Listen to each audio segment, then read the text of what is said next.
dig it. Is that a thing? Is that something Shame people on like? you. Wait till your kids, wait till your, yes, because it evokes a lot of memories. Wait till your kids start writing, going to school and needing pencils. As soon as you open a box, it'll just remind you of all the beautiful things in your childhood, and not so beautiful. But what's really cool is that that's the reaction we had when we walked into the Pencillarium. Pencillarium sounds like a museum, right? It's a pencil museum, pencil store, and you'd think people texting, the art of writing going away, even drawing, this wouldn't be popular. Well, it is quite popular, hence the Pencillarium. We'll show you from the old-time pencils to what's new in pencil writing and so much more from Kenosha, Wisconsin. But for now, we're going to send it back to you. I forgot, you're like in your 30s. You're not old enough to love pencils. Maybe Paul remembers pencils. Do you remember pencils? Yeah, I remember pencils. Yeah, I don't know what the matter is with these people. They have no sense of passion or love, Anna. I join you in your disgust and dismay. I appreciate you. And you know, hey, girls? Yes. Has Conrad done the entire week of work? Can you believe? I thought for sure he's still This would here. be the 5 day. days. You? Yeah. I mean, it could still happen. You're a hero. I'm applying for Employee of the You're Month. a hero, I'm trying to and you thank should you. win. Yeah. The At least bravery. of the week. Yeah, maybe just a week might be right, because I'm going to probably take a day off next week. But I feel All right, inspired. Let's talk pencils around the world. We're at the Pencillarium in Kenosha. Owner is Chet Griffith. Good morning, Chet. Good morning. All right, so I asked you if there's like an incredible difference between pencils from all over the world. And you said what from the U.S.? Well, from the U.S., we actually only have 3 pencil companies left in the whole United States, and that accounts for all the pencil production in America. So, Then you move over to India and look at the plethora. yeah, of there's pencils. India is, of course, a giant manufacturer of pencils. They do a ton of product because the country is so large. They're really dark and rich, and they're really pleasurable to use. And Denmark? Well, it's kind of funny because every country has its own pencil company. Denmark is interesting because you can't go to Amazon and buy them. You have to contact the people at Viking and find the guy who speaks English in the company. Japan seems to have more than India. Well, Japan has amazing high quality pencils. They do a giant line. The fit and finish is absolutely amazing. There's like 11 coats of lacquer Oh, wow. on this Mitsubishi Hayuni. This is one of the finest pencils on the planet. It's Oh. a great thing. He's your pencil master. When we come back, we'll have more from the Pencillarium in Kenosha. For now, you're watching WGN Morning News. We will be right back. Skip, do you remember sharpening your pencils like this?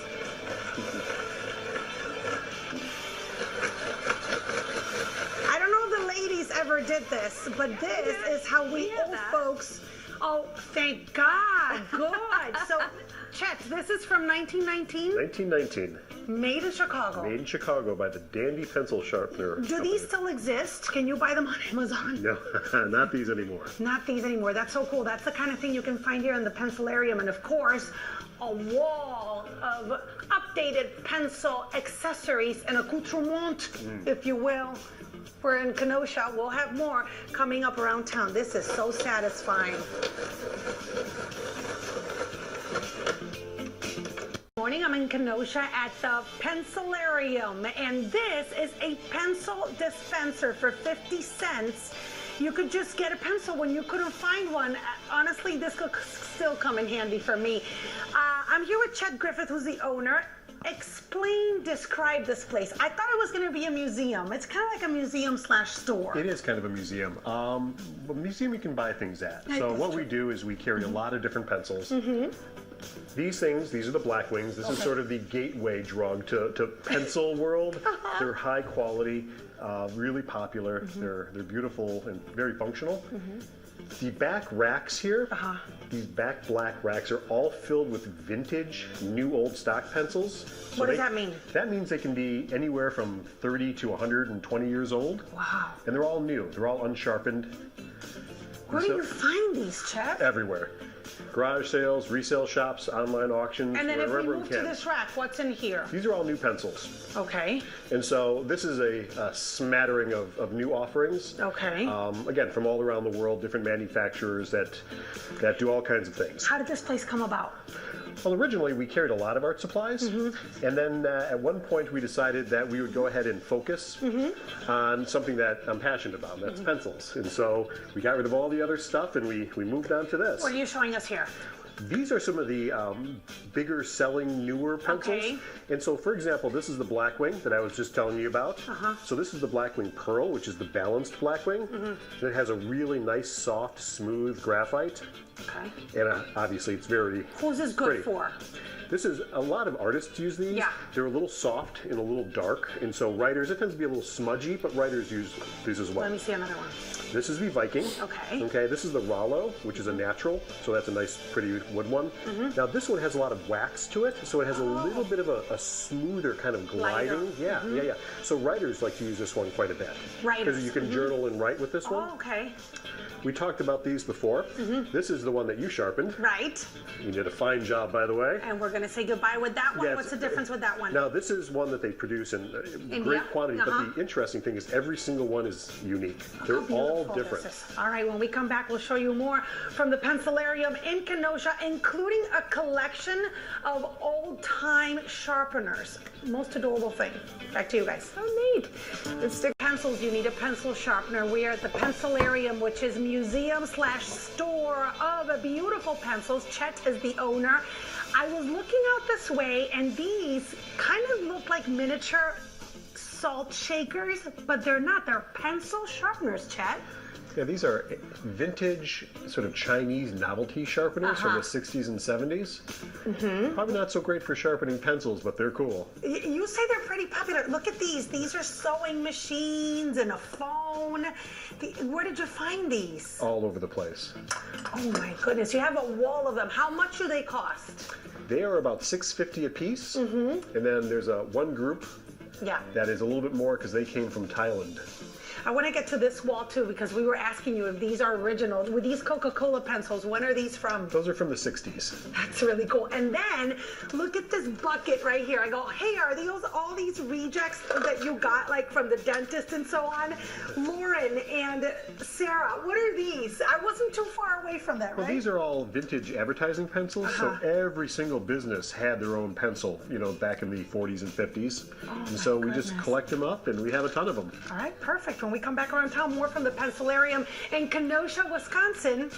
Back to you, Mike. All right, well, we've got lots more in store for you. Who is the owner?